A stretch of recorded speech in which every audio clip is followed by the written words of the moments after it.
Hello friends. Gas geyser हो या electric geyser हो, इनमें जो पाइप होती है पानी की, यानी पानी का जो कनेक्शन होता है, उसके पाइप को कुछ लोग जरूरत से ज्यादा टाइट करते हैं, जबकि उसे बहुत ही सॉफ्टली टाइट टाइट करना होता है। जैसा कि आप देख रहे हैं कि ये एक हमारे पास गैस गीजर है, और इस गैस गीजर में जो हॉट वाटर का पानी जहां से निकलता है, उसको इस तरह से टाइट किया गया है कि ये टूट गया है। इस तरह की कुश्ती लड़ने से, जब भी आप इससे कुश्ती लड़ेंगे तो ये टूट जाएगी। इसको कसने का तरीका ये होता है कि सभी वाटर पाइप में रबर का वाशर लगा होता है। जैसा कि आप देख रहे हैं यहाँ वाशर है, इसको बस सॉफ्टली टाइट करना होता है। यानी आप इसको टाइट कीजिए और हल्का सा इसको और ताकत लगा दीजिए, बस इतना काफी है। लेकिन अगर इस पे आप रिंच से जरूरत से ज्यादा टाइट करेंगे तो कुछ इस तरह का हश्र होगा। इसको अंदर से देखते हैं।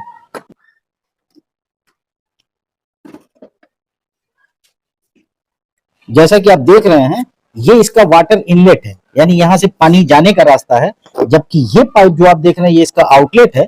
और यहाँ इसका हाल आप देख रहे हैं कि ये किस तरह से डैमेज हो गया है। ये पाइप यहाँ से किस तरह से डैमेज हो गया है। तो अब इस पाइप की रिपेयरिंग किस तरह से करेंगे, इसको आप देखिएगा। सबसे पहले इसके इस लॉक को खोल लेते हैं, जिसमें हमारा ये पाइप फिक्स होता है। ये इसका लॉक है, यानी जिसमें ये चीज फंसती है वो भी डैमेज हो गया है। ये दरअसल कुछ इस तरह से इसमें लॉक बने होते हैं जिसमें ये बैठता है, और इस तरह से इसमें कुश्ती लड़ी गई है कि ये खुद भी डैमेज हो गया है। तो ये तो पीट देंगे, ये सही हो जाएगा। लेकिन यहाँ जो मेन मसला है वो इस पाइप का है। यहाँ देखिए, इस पर एक ओवरलोड प्रोटेक्टर भी लगा है, उसका भी जुगाड़ पूरी तरह से डैमेज हो गया है। इसको भी हमें बनाना है। तो सबसे पहले इस ओवरलोड प्रोटेक्टर को और इसकी सर्किट को हम निकाल लेते हैं, फिर पाइप की रिपेयरिंग करते हैं। और यहाँ पर ये जो जैक लगे हुए हैं, इनको भी हम निकाल लेंगे। और इस जगह पर यहाँ हमारा जो सेल का यहाँ थिम्बल लगा हुआ है, इसको भी रिमूव कर लेंगे। ये थिम्बल हमने सेल का यहाँ से निकाल लिया। इस तरह से इसका ये कवर यहाँ से हट गया। अब चूंकि इस पाइप की रिपेयरिंग करनी है, इसलिए सभी वायर को यहाँ से हटा लेंगे। और यहाँ पर ये जो हमारा ओवरलोड प्रोटेक्टर यहाँ लगा हुआ है, इसको भी यहाँ निकाल लेंगे।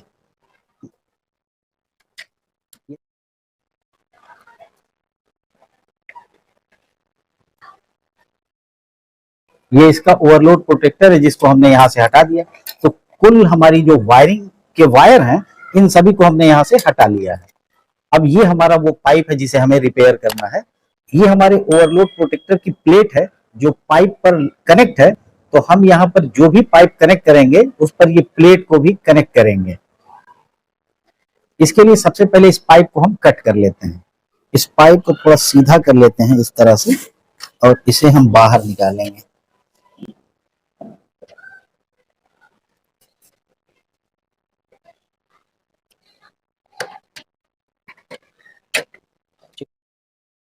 अब यहां से हम इस पाइप को कट कर लेंगे इस जगह से।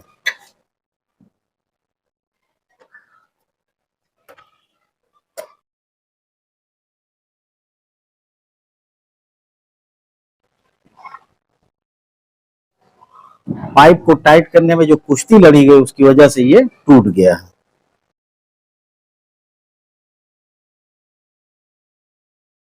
पाइप को हम लोगों ने इस तरह से अपनी जगह वापस मोड़ लिया है, और जो पार्ट खराब था उसको हम लोगों ने कट करके निकाल लिया।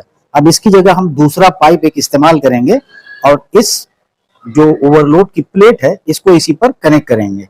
जिस पाइप को हमने कट किया है, वो क्वार्टर से थोड़ा सा मोटा पाइप है, जबकि ये हमारा 3/8 का पाइप है। और इस पाइप को हमने इसलिए इस्तेमाल किया ताकि ये इजीली जुड़ जाए। जब भी पाइप को हम चेंज करें तो इससे मोटा रख सकते हैं, पतला नहीं, जिससे पानी का जो फ्लो है वो रुकेगा नहीं।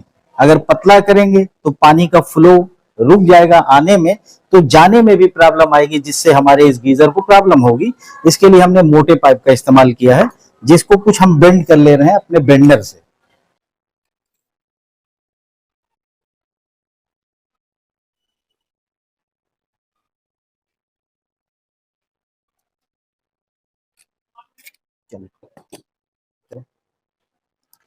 पाइप हमारा ये बेंड है, और इसका जो शेप है वो बिल्कुल परफेक्टली है।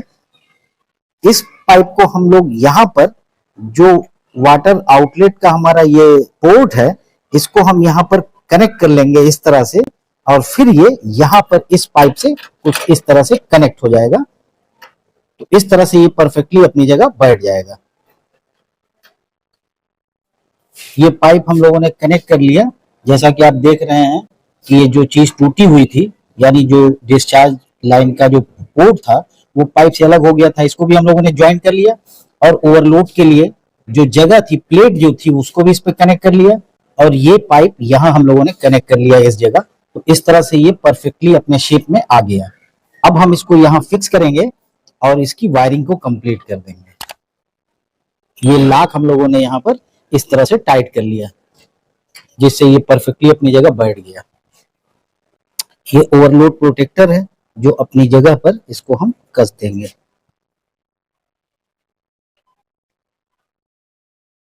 इस तरह से इस ओवरलोड प्रोटेक्टर को, जो पानी के गर्म होने पर सर्किट को ब्रेक कर देता है, इसको भी हम लोगों ने अपनी जगह प्रॉपर्ली फिक्स कर दिया। अब इसकी वायरिंग को हम कंप्लीट करेंगे। इसके लिए सबसे पहले ये इसके सेल के जो थिम्बल हैं इनको कनेक्ट करेंगे और ध्यान रखेंगे कि जो निगेटिव है उस पर निगेटिव और जो पॉजिटिव है उस पर पॉजिटिव को कनेक्ट कर दें इस तरह से। इसके बाद ये जो जैक है इनको हम कनेक्ट कर लेंगे। ये इस पर, और ये हमारा इंडिकेटर है जिसको हम इसकी जगह पर लगा देंगे।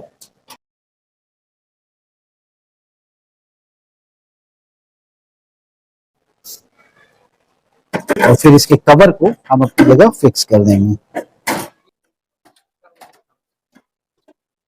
किसी भी गैस गीजर की वायरिंग बिल्कुल परफेक्ट है। इसको चेक करने का तरीका ये है कि गैस गीजर को यूं उल्टा कर लेते हैं और स्विच को ऑन करते हैं, तो ये इंडिकेटर भी जल रहा और आवाज भी आप सुन रहे हैं। इसका मतलब ये परफेक्टली वर्क कर रहा है। इस तरह से ये ऑफ हो जाएगा और इस तरह से ये ऑन हो जाएगा। इस तरह से किसी भी गैस गीजर की अगर पाइप टूटी हुई हो, उस पर किसी ने कुश्ती लड़ी हो और पाइप टूट गई हो, तो उसे हम इस तरह से रिपेयर करते हैं। ये गीजर अभी कुछ देर पहले ही हमें मिला और इसे अर्जेंट में हमें बनाना था, इसलिए वीडियो थोड़ा सा ऊट पटांग भी बन गई हो, उसको आप लोग दरगुजर कीजिएगा। उम्मीद है किसी भी गीजर के पाइप को टूटने का किस तरह से रिपेयरिंग करना है ये आपको समझ में आया होगा। और ये भी बात समझ में आई होगी कि किसी भी गैस गीजर में या इलेक्ट्रिक गीजर में पाइप को बहुत सॉफ्टली टाइट करते हैं, ना कि उससे कुश्ती लड़ते हैं। उम्मीद है कि वीडियो आपको बहुत पसंद आया होगा। चैनल अभी तक सब्सक्राइब ना किया हो तो जरूर कर लें और ऑल नोटिफिकेशन बेल को भी प्रेस कर लें, जिससे मेरी आने वाली सभी नॉलेजेबल वीडियो सबसे पहले आप तक पहुंचे। Thanks for watching.